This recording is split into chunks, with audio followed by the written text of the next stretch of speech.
All right, today we are going to start chapter 2, lesson 1, which is integers and absolute value. Okay, now the first half of this, both things we have probably seen before. Okay, have you guys heard both of those words, integers and absolute value? Yes? Can anyone raise your hand and tell me what either of those things mean? Deja? Absolute value.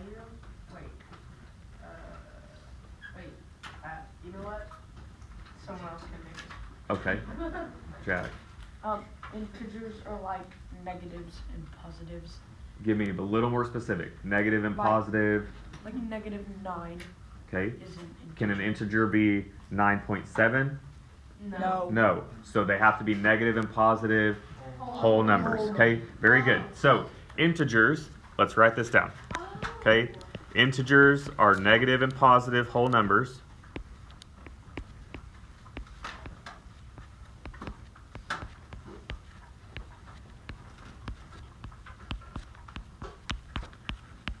So does that mean I can have fractions? No. What about decimals? No.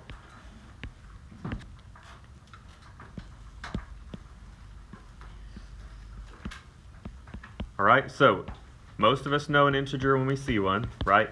-6, +18, -42. All of those things are integers. As long as it's a whole number, it can be negative or positive, okay? All right, can anybody tell me what absolute value is? Is it like if a number is -9, is it just 9? The absolute value of -9 is 9, yes. But can anyone give me like what a definition would be, Katie? The distance of a number from 0. Great job. A+ today. Okay, write this down. Okay, absolute value, bless you, is the distance a number is from 0.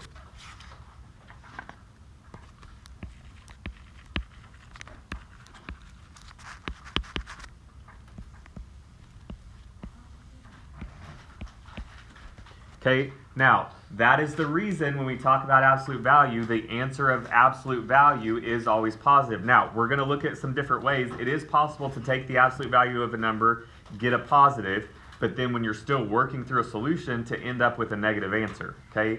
But anytime you just take absolute value, it's always going to be positive, right? Because think about it. If I want to know, like, how many feet away does Deja sit from me, would I ever say she's -18 feet away? No. That makes 0 sense, right? When we're talking about distance, it has to be a number greater than 0, okay? So that's why absolute value will always be positive. Are you with me? Okay, here we go. Let's start with the easy stuff.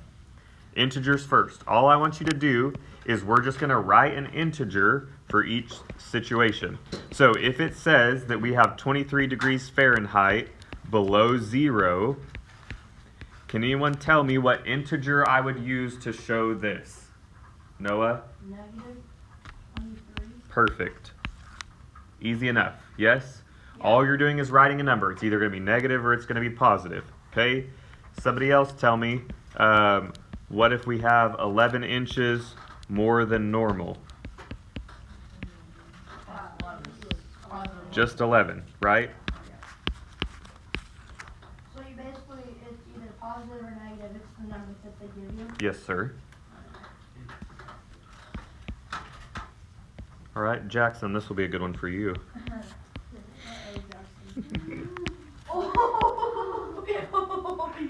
How about a loss of 8 yards?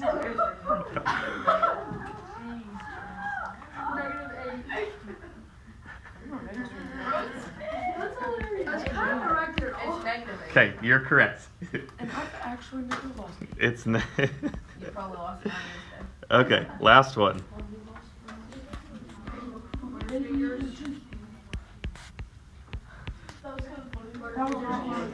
Okay, Tanner. Tanner, this one's for you. What if I have a deposit of $15? Say it again. Okay, why would you choose negative? Because when you're depositing, you're putting in. It's a great explanation, so what's the answer? Positive 15. Okay, now, Tanner, can you tell me what word we would use to show that you're taking out $15?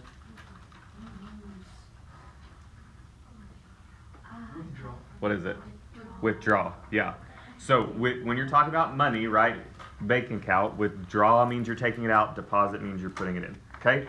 All right, we okay with both of those things? Correct. Yes, good. Anybody still writing this down?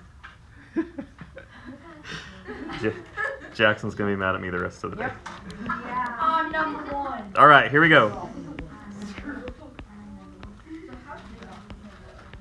All right, next we want to use solve the inequality.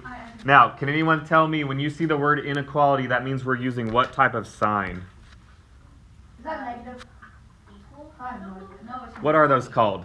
I see people drawing like this. Oh. What are those called? Greater and Greater than, less than. Good. Okay, it could be equal to, that's true. So anytime you see the word inequality, which again, we need to know this, we need to use less than or greater than, unless the two things are equal, right? Then you can show that, okay? Let's compare -9 and -16. Now, here's the deal. When you're comparing two numbers, you're choosing, right, like, you're trying to decide which one is bigger or which one is less. You can do that either way. The way I want you to think about it always is read left to right. So we're going to say in this case, -9. Is it less than, greater than, or equal to -16, Reese? greater than? Very good. Greater than. How did you know it was greater than? If they're both negative, you choose the one that's closer to 0. Perfect.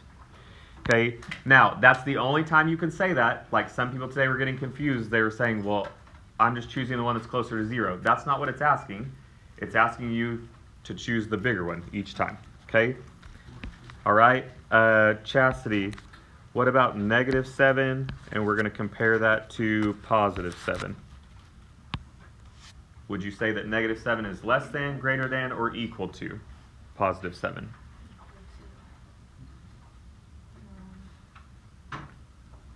Are those two things equal? If I have +7 and you have -7, I know it's not tangible to hold -7 things, but are those two things equal? No. Okay. So -7, would it be less than or greater than +7? Less than. Very good. Okay. Kira, what about -6 compared to 0? Sorry, say like -6 would be less than 0. Good. Remember, each time I always want you saying read left to right. Okay? Jace, compare 2 to -5. You would say 2 is greater than -5. Okay? All right? Any questions? Remember, what do the two numbers have to look like in order for you to say that they are equal? Exact same, right? So even on this first example, I can't say these are equal because they have different what? Signs. So they both have to be +7 or both have to be negative. Okay? All right. This one I'm going to go over real quick because we shouldn't have a problem with it.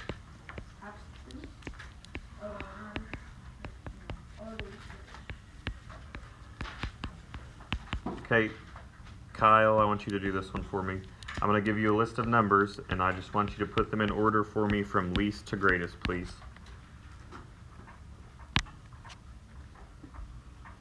Go slow for me because I'm going to mark out each time you use one.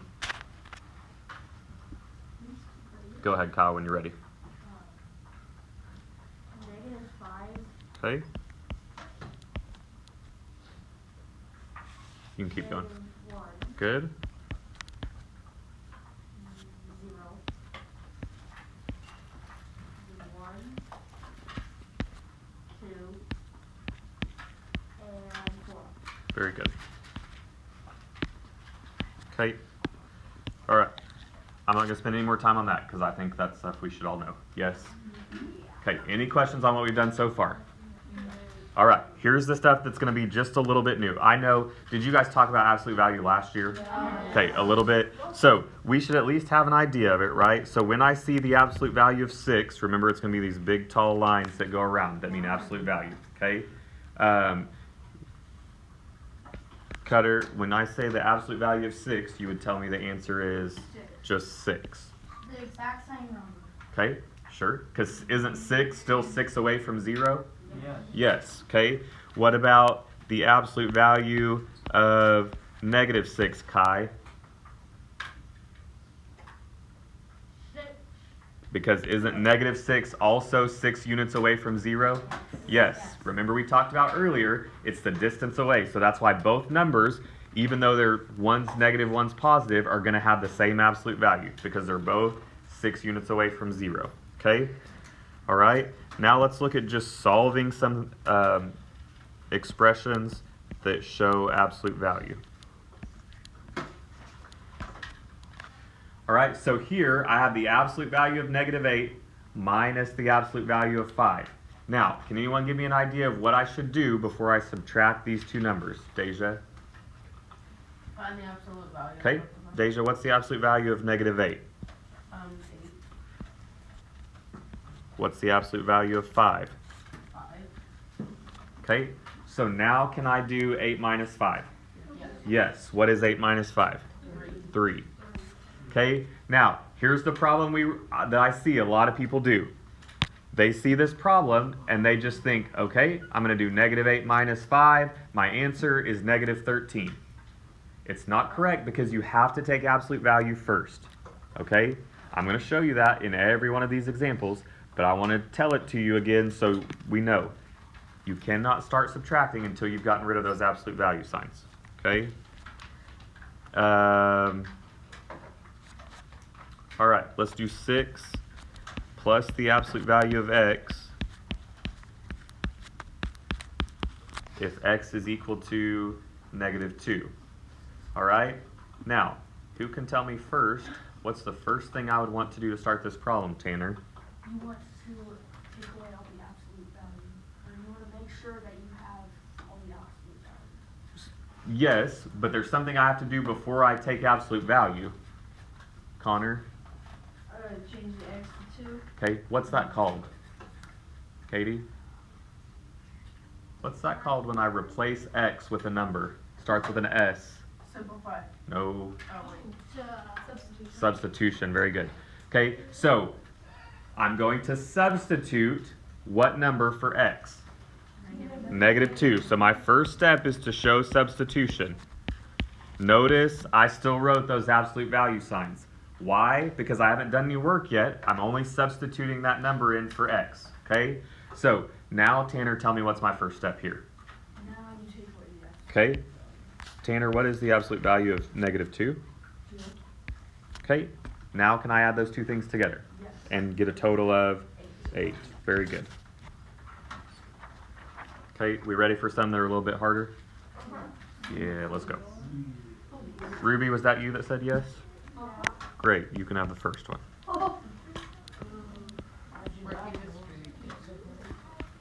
Okay, write this down. We're going to evaluate if x is equal to negative 3, y is equal to positive 4, z is equal to 2.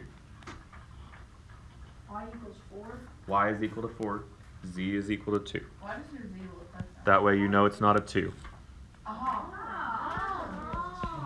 That's big. Fancy. All right, here we go. Okay, first one we're going to do, 2y minus the absolute value of x. So Ruby, my first step here would be to do what? We just talked about it on the last one. Substitute your variable. Very good. I want to substitute for the variables. So tell me what I would get when I substitute for those variables, Ruby. Well, y would be 4. Do I write it like this? No, you put parentheses. Thank you. Anytime you replace a variable, it's right next to a number. Put it in parentheses. Okay, so 2 times 4 minus what? Minus negative 3. Like that? What'd you forget to tell me, Ruby? Minus, you said minus negative 3, so that's what I wrote.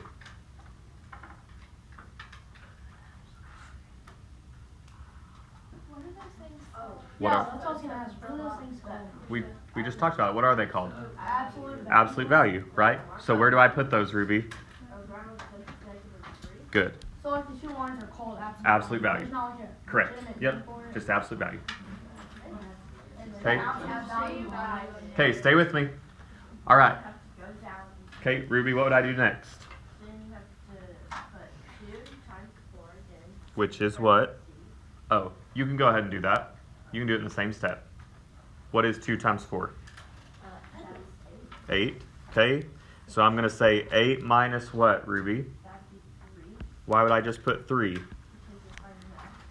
Good, because I took the absolute value. So, is it okay for me to multiply 2 times 4 and take the absolute value in the same step? Yes. Okay. It is okay for you to move a little quicker through that problem. Hunter? Oh, okay. All right. So, Ruby, my last thing to subtract, I get a total of 5. Very good. Okay. Who wants to tackle the next one? Okay, Cutter.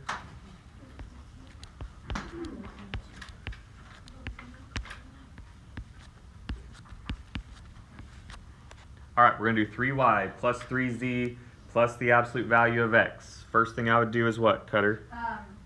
Change all your letters, Yes, variables to what they're actually. by using what? With an S, what's it called? Oh, substitute. Substitution. Okay, substitute for me and tell me what I would write. 3 times, well, it's in parentheses. Times is fine, yeah. Times 4. Okay, Plus, oh, yeah, 3 times 2. all right. Plus the absolute, or, Yeah, absolute value. of negative. Very good. Okay. All right, now, Cutter, can I multiply both things and take the absolute value all in one step? Yeah. Yes, we can. Do that for me, please. 3 times 4 would give you 12 plus 6 plus 6. 3. Y plus 3. Because the absolute value of negative 3 is 3. Very good. Okay. All right. Keep going. Then you add 12 and 6, which is 18. And then you add 18 plus 3, which, For a total of. Okay. Yeah.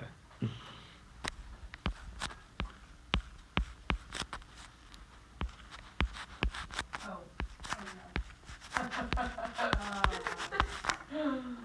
All right, Noah. Okay, we're going to do the absolute value of 4yz minus 3 times the absolute value of x. Okay? What's the first thing I'm going to do, Noah? You'd like to substitute your variables for the number. Very good. Okay, so I'm going to get the absolute value of 4. 4 and 2. Like, do I just write 442? Oh no, 4 times 2 times. 4 times 4 times 2. There we go. Which is hard. Okay, nope, you're doing good. Minus 3. Then the absolute value of x, which is negative 3. Okay, So that negative 3 there isn't in. is not inside absolute value, correct. Oh, no, We're going to get there, okay? Oh, the 3's not. This one right here, Yeah. sorry. This one in the middle is, so this right here says the absolute value of 4 times 4 times 2 minus 3 times the absolute value of negative 3. Gotcha. I thought. Okay. I thought. Yeah, if it's not inside those absolute value signs, you don't take I thought it was like. this the one. other two from the other. No, no, no. Hey, listen, look. Look at the 4, the 4, the 2. Aren't those inside the 2 bars? Yes. Which means you're taking the absolute value of that whole thing, okay? And then only this 3, the negative 3, is inside those 2, okay? All right, Noah, go for it. 4 times 4. Right. Yeah, do that. 4 times 4 is 16. 16 times 2 is 32. And then put the absolute value down. Okay, Minus 3. can I go ahead and do this? Yeah, and then just do it times 3. Very good. Okay, Okay, and then make 32 is 32. absolute value of 32 is still 32, okay? Minus 3. Wait, minus 3 times 3. Good. And then What's 3 times 3? 9. Okay, what's my last step, Noah? 32 minus 9. For a total of, 23. good, okay? Now, here's what I want you to see, you guys, okay? There are times, right, where you have a problem that looks like this, and sometimes it's really easy to look at that and think it looks really difficult and get overwhelmed, right? You're still doing the same things. You're always going to substitute for your variables first, and then just follow the steps it's asking you to do. you cannot take absolute value of a number, right, until you have a single number, like we did here. I can't take absolute value on this step. You got to get it down to a single digit first. You with me? All right. Here we go. Your assignment today is on page 49. What's up? So if you have absolute value, would you do that like, and you have parentheses, so you would do absolute value before parentheses? Like order of operations? It depends. If there's absolute value and then parentheses inside, you would still follow that, yes.